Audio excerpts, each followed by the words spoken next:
Salut à tous, comment vous allez? J'espère que vous allez bien. Suite à ma dernière vidéo concernant la bougie algorithmique et comment prendre des entrées sniper directement sur n'importe quel marché, j'ai eu plusieurs questions, notamment dans mon canal Telegram et aussi sur la chaîne YouTube. Mais une des questions qui m'a particulièrement touché est celle-ci. La question disait quoi? Merci leader pour la vidéo. Je voudrais savoir, lorsqu'on se retrouve avec plusieurs signatures algo alignées avant le shosh, quelle est la signature algo que l'on doit prioriser? Donc, c'est une question très intéressante et je pense que je vais répondre à cette question-là dans cette vidéo de A à Z. Alors, si tu t'es pas encore abonné à cette chaîne, je t'invite à t'abonner. Et si tu n'as pas encore rejoint notre canal Telegram, je t'invite aussi à rejoindre notre canal Telegram parce que là-bas, je publie des contenus que je ne peux pas forcément publier directement sur YouTube, des analyses et aussi de petits résultats que je fais tout le temps. Donc, c'est parti. Donc pour commencer, je vais prendre un marché très simple que tout le monde connaît, le Volatility 25. Donc on est actuellement sur le Volatility, ok, Volatility 25. Donc sur ce Volatility 25 là, je vais analyser le marché de la même façon que je vous ai appris dans la vidéo précédente à comment faire des entrées sniper, ok. Donc je vais procéder d'abord à un bref résumé de comment faire une mini analyse pour pouvoir faire des entrées sniper. Ensuite, je vais prendre un cas bien précis où on a plusieurs signatures algorithmiques et vous montrer quelle signature algorithmique il faut prioriser par rapport à l'autre, d'accord. Donc volatilité 25 et on est sur la time frame 2 heures.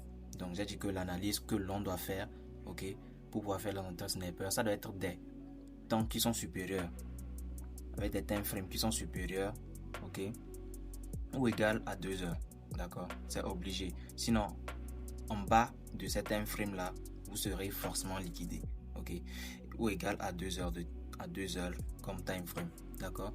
Donc quand vous trouvez une time frame qui est supérieure ou égale à 2 heures, c'est bon, c'est-à-dire des time frames de 2 heures, 4 heures, 6 heures, 8 heures, daily même, c'est possible, d'accord. D'abord, lorsque vous êtes en 2 heures en allant, vous procédez d'abord à une analyse bien approfondie. Donc je vais prendre un exemple ici bien précis. Donc supposons, on va prendre cette zone-ci, ici par exemple, d'accord. On va prendre toute cette zone là, donc on va changer un peu la couleur. Voilà, on va prendre cette zone là, voilà. Donc supposons dans cette zone, ok, on essaie de localiser la tendance. Donc si on veut chercher la tendance dans cette zone là, qu'est-ce qu'on va pouvoir bien trouver comme tendance? Donc on va bien voir que la tendance est haussière. Pourquoi? Parce qu'on a un bas, un haut, un bas, un haut, bas, un haut, un bas, haut, bas, haut, bas, haut. Premier bas plus bas que le bas précédent, donc premier signe que l'on veut changer de tendance. Ensuite, on a un haut plus haut encore que le bas précédent et en plus, on a le vrai shosh. Le vrai shosh a lieu ici, d'accord. Donc, je vais changer la couleur pour que tout le monde puisse voir là où a lieu le vrai shosh. Donc, vous allez voir que le vrai shosh a lieu ici. Donc, ici, là, par exemple, ok, je vais essayer de fermer ceci. Je vais verrouiller ça pour que ça bouge pas, voilà. Donc, le vrai shosh, il a lieu ici. Voilà.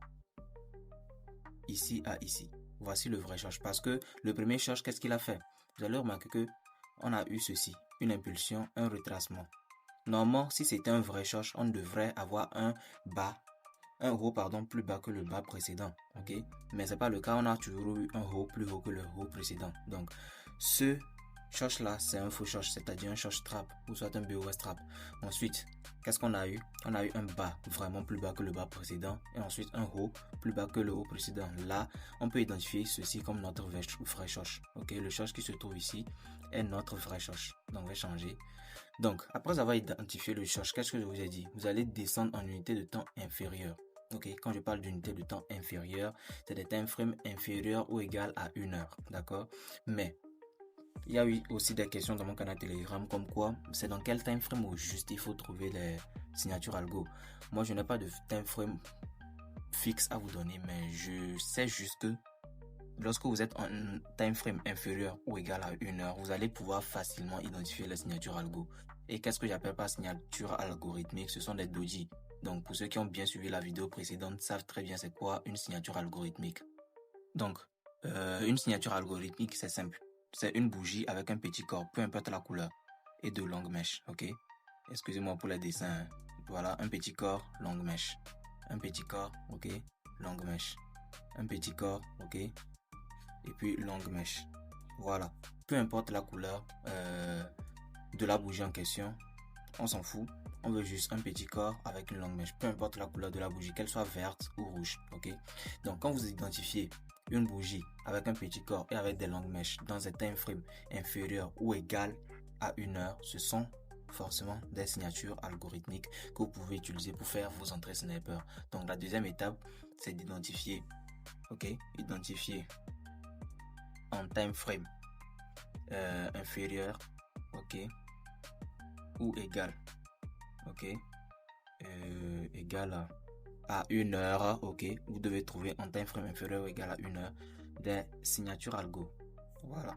Donc, on va identifier cela tous ensemble. Donc, moi, je vais préférer. Donc, vous pouvez même aller en time frame de 5 minutes. Vous pouvez même. Voilà, je vais faire une petite flèche. Vous pouvez même aller en time frame. Time frame. Time frame 5 minutes. C'est bien possible. Time frame 5 minutes. Pour pouvoir avoir de belles signatures algorithmiques et de belles entrées. Des entrées bien serrées.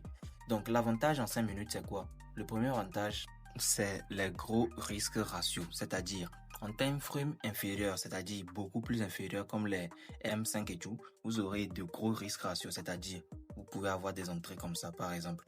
Donc, un stop loss qui est bien serré et un TP qui est bien grand, comme ceci. Mais, le désavantage, c'est que quoi? Vous aurez plusieurs signatures algorithmiques.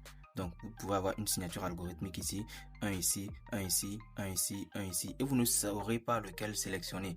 Donc, cette vidéo-là est là pour vous aider pour la sélection de la signature algo qui aura le plus de probabilité de fonctionner selon votre analyse. Déjà, voici la zone que l'on va pouvoir analyser. Voici notre short qui est ici et on va identifier tout le mouvement avant le short. Voilà, le mouvement d'ici à ici. C'est dans ce mouvement-là, je vais mettre ça en rouge pour que tout le monde puisse bien voir. C'est dans ce mouvement-là, on va pouvoir identifier notre signature algo.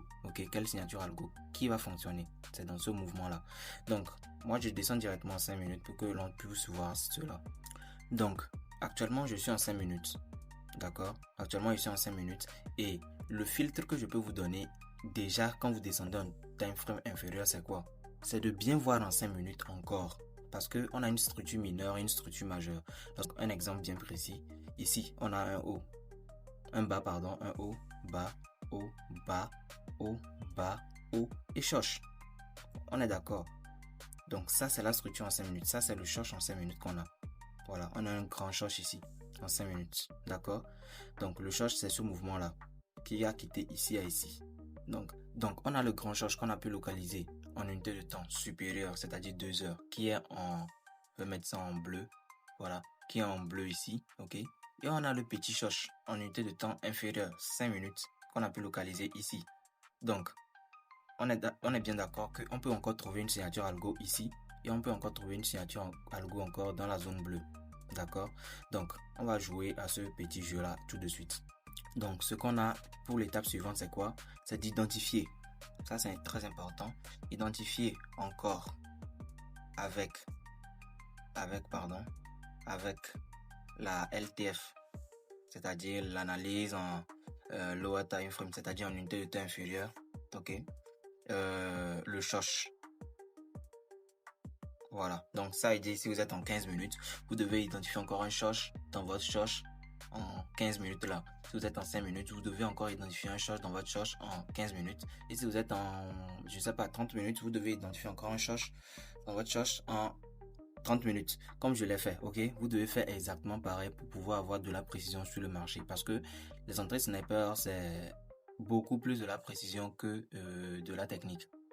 Donc, une fois que c'est fait, c'est quoi? Je vais mettre d'abord la bande en rouge pour que ça puisse se différencier du choche qu'on a pu identifier en unité de temps supérieure. Voilà, la couleur rouge, voilà. Donc, une fois que c'est fait, qu'est-ce que vous devez faire? Vous devez d'abord identifier dans votre premier choche, Le choche en unité de temps inférieure, là, en 5 minutes. Le choche que vous avez eu, vous devez identifier avant ça toutes les signatures algo que vous trouvez. Toutes les signatures algo que vous trouvez avant le choche en unité de temps inférieure. Donc, on va procéder à ça tout de suite. Qu'est-ce que vous allez faire? D'abord, ici j'ai mon choche qui est là. Donc avant le choche, j'ai ce mouvement-là. Donc dans ce mouvement, j'ai mon premier, ma première signature algo qui est ici. On est bien d'accord que toute la zone qui est ici là, ok, je vais mettre ça en rouge, vous allez voir. Toute la zone là, c'est la zone qui est avant mon choche. D'accord? C'est la zone qui est avant mon choche. Donc, j'ai ma première signature algo ici. Voilà. J'ai ma deuxième signature algo ici. C'est cette signature algo qui est ici là. Je vais vous montrer ça. Voilà, celle-ci. Celle qui est en noir. D'accord? La bougie baissière. Ensuite, on a celle-ci. Celle qui est en bleu. D'accord? Voilà. Donc, on a deux signatures algo ici qu'on a identifiées. Maintenant, on va procéder à l'analyse, à rechercher les signatures algo dans, ok, le grand choche qu'on a pu identifier. Ok, voici le grand choche qu'on a identifié. Donc, on va chercher les signatures algo dedans. Donc, voici une signature algo qui est ici.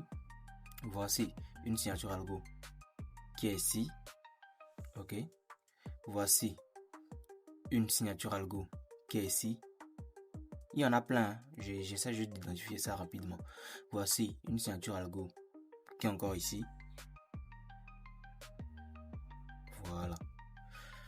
Donc, on a identifié presque toutes les signatures algo qu'on a trouvées sur le marché. Voilà. On les a presque toutes identifiées. Donc, maintenant, la question que les gens se posent, c'est comment savoir lequel va marcher. C'est simple. D'abord, je vais encore mettre une étape pour que vous puissiez voir. C'est simple. Vous devez écrire ça pour que vous puissiez voir. Vous devez, ok, excusez-moi, vous devez chercher les signatures algo qui sont testées. Voilà, c'est simple. Voilà, simple. L'exemple concret, c'est quoi? Je vais mettre ça en jaune. Voilà. L'exemple concret, c'est ça. Supposons, on a eu un choche, ok? Après le choche, qu'est-ce qui s'est passé? On a eu ce mouvement-là qui a été testé, ok? Le mouvement qui est venu jusqu'ici est revenu au niveau de la signature algo avec cette bougie bleue-là. Cette bougie bleue qui est suivie de la bougie, ok, noire, est venue toucher la zone de la signature algo. Donc, cette zone-là est valide. Donc, je vais mettre ça en vert. J'espère que me fait comprendre. Je vais mettre ça en vert.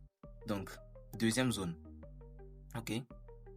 Qu'est-ce qu'on a par la suite? On a cette signature algo là, ici. Ok. Qui est en noir. Donc, après ce mouvement baissier, le mouvement est venu jusqu'ici. Mais quand il est venu jusqu'ici, le mouvement est reparti encore testé dans la bougie en question. Et quand c'est reparti dans la bougie en question, ça a donné une forte impulsion baissière. Ce qui signe déjà que, même si vous n'êtes pas un trader, vous savez déjà que cette zone-là rejette beaucoup plus le marché. Quand cette zone-là rejette le marché est venu dedans avec une forte impulsion et est redescendu. La preuve, c'est que quoi? On a une mèche. Une très forte mèche. Ok? Ce qui nous prouve que cette zone-là aussi est une zone valide. D'accord? On essaie déjà de filtrer nos zones. Cette zone-là aussi. Qu'est-ce qui va nous prouver que cette zone-là est valide? Ok, on va voir ça tout de suite. Donc, on a cette bougie. Ok, ce doji-là. Le marché a déjà testé la zone. Est revenu. A testé une deuxième fois encore la zone. Est revenu. Ok. Déjà, la zone de ce doji-là aussi est valide. Ok. On y va. On y va. Donc, ici, on a un doji. Ok. On a un doji. Plusieurs doji même. Donc, après ce doji-là, ça n'a pas été testé. Jamais le marché est revenu dans cette zone-là. Donc, déjà, cette zone-là, on laisse en rouge. C'est pas une zone valide. On redescend. Cette zone-là, une fois, ça a été testé une fois, deux fois, est revenu ici, trois fois, quatre fois, ça a cassé, ça a pris la liquidité avant de repartir. Donc, cette zone-là n'est plus valide pour nous. Parce que, déjà, lorsqu'on voit ici le mouvement de cette mèche-là qui vient dépasser déjà notre signature algo qui est ici là, déjà on considère déjà que cette zone là n'est plus valide.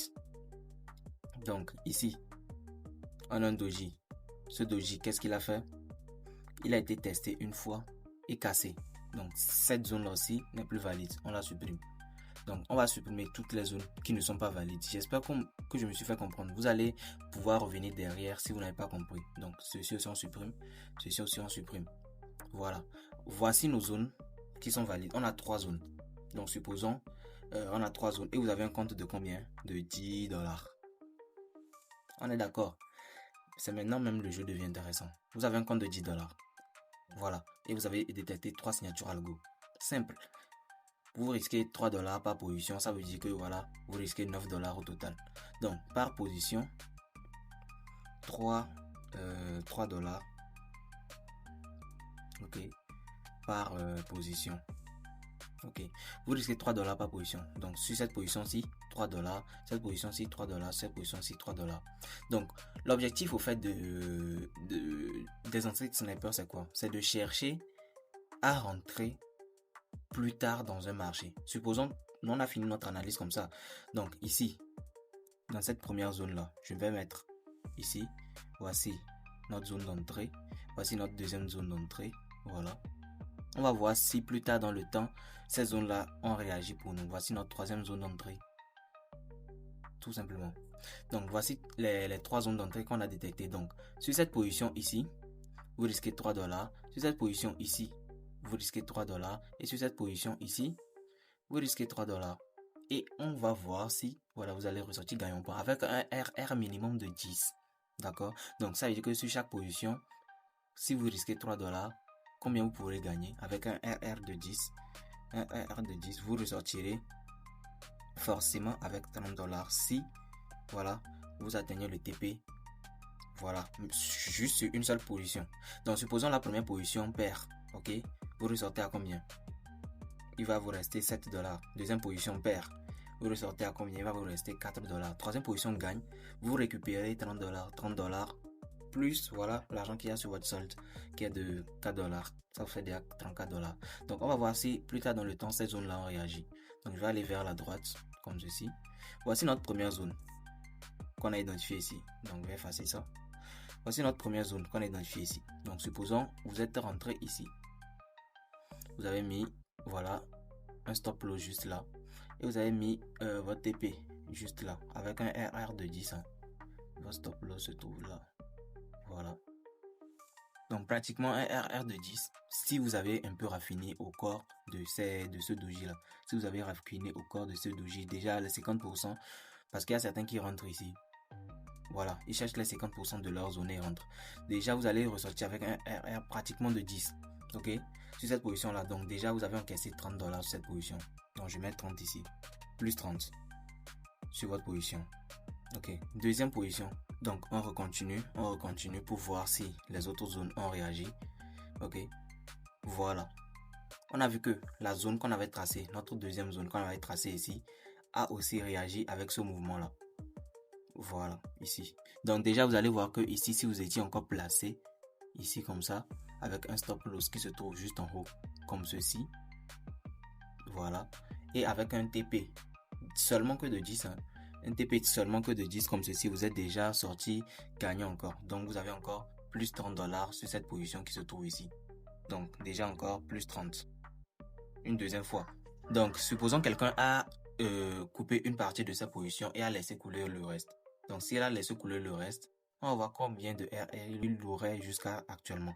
Donc, déjà, il aurait un RR maximum de 50. Donc, juste s'il a risqué $1, il gagne $50. S'il a risqué $3, il gagne $150 sur la position. Mais nous, on cherche juste des RR de 10. Donc, avec ce RR de 10, histoire avec $30.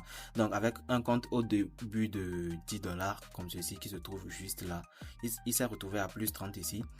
Et plus 30 encore ici. Donc, ça fait déjà plus 60, plus leur 10. Ça fait au total $70. Donc, ça fait au total $70. Donc, voici comment monter les petits comptes. Tu as quitté d'un capital de $10 et tu l'as mené à $70. En plaçant juste des ordres limites déposés. Hein. Tu n'as pas fait, tu n'as pas resté tout le temps sur le marché. Tu as placé juste tes ordres limites déposés. Et voilà. Tu te fais activer. Donc, pour quelqu'un qui veut laisser sa position à 20 de RR, il peut le faire. Voilà. C'est que ici, il allait sortir peut-être en break-even, mais ici, il allait sortir encore gagnant. Beaucoup plus même. Énormément. Donc, et c'est ça le trading. C'est comme ça il faut faire pour pouvoir prendre des entrées sniper. C'est un des secrets, voilà, que je vous dévoile facilement comme ça sur le marché. Un secret que plusieurs personnes ne vont jamais, au grand jamais, vous divulguer ici sur YouTube. Donc, la moindre des choses que vous pouvez faire, c'est de vous abonner à cette chaîne. Rejoindre aussi mon canal Telegram, ça serait vraiment intéressant de vous abonner à mon compte Instagram parce que je viens de m'inscrire dessus. Et surtout, likez la vidéo, donnez-moi de la force, ça encourage énormément. Donc, on se dit à la prochaine. Et pour les autres sujets de vidéo, vous pouvez les mettre en commentaire de mes posts sur Telegram ou soit en commentaire de cette vidéo aussi. Et pour la vidéo sur la signature algo, je vais mettre aussi ce lien là dans la description de la vidéo. On se dit à la prochaine, prenez soin de vous et ciao.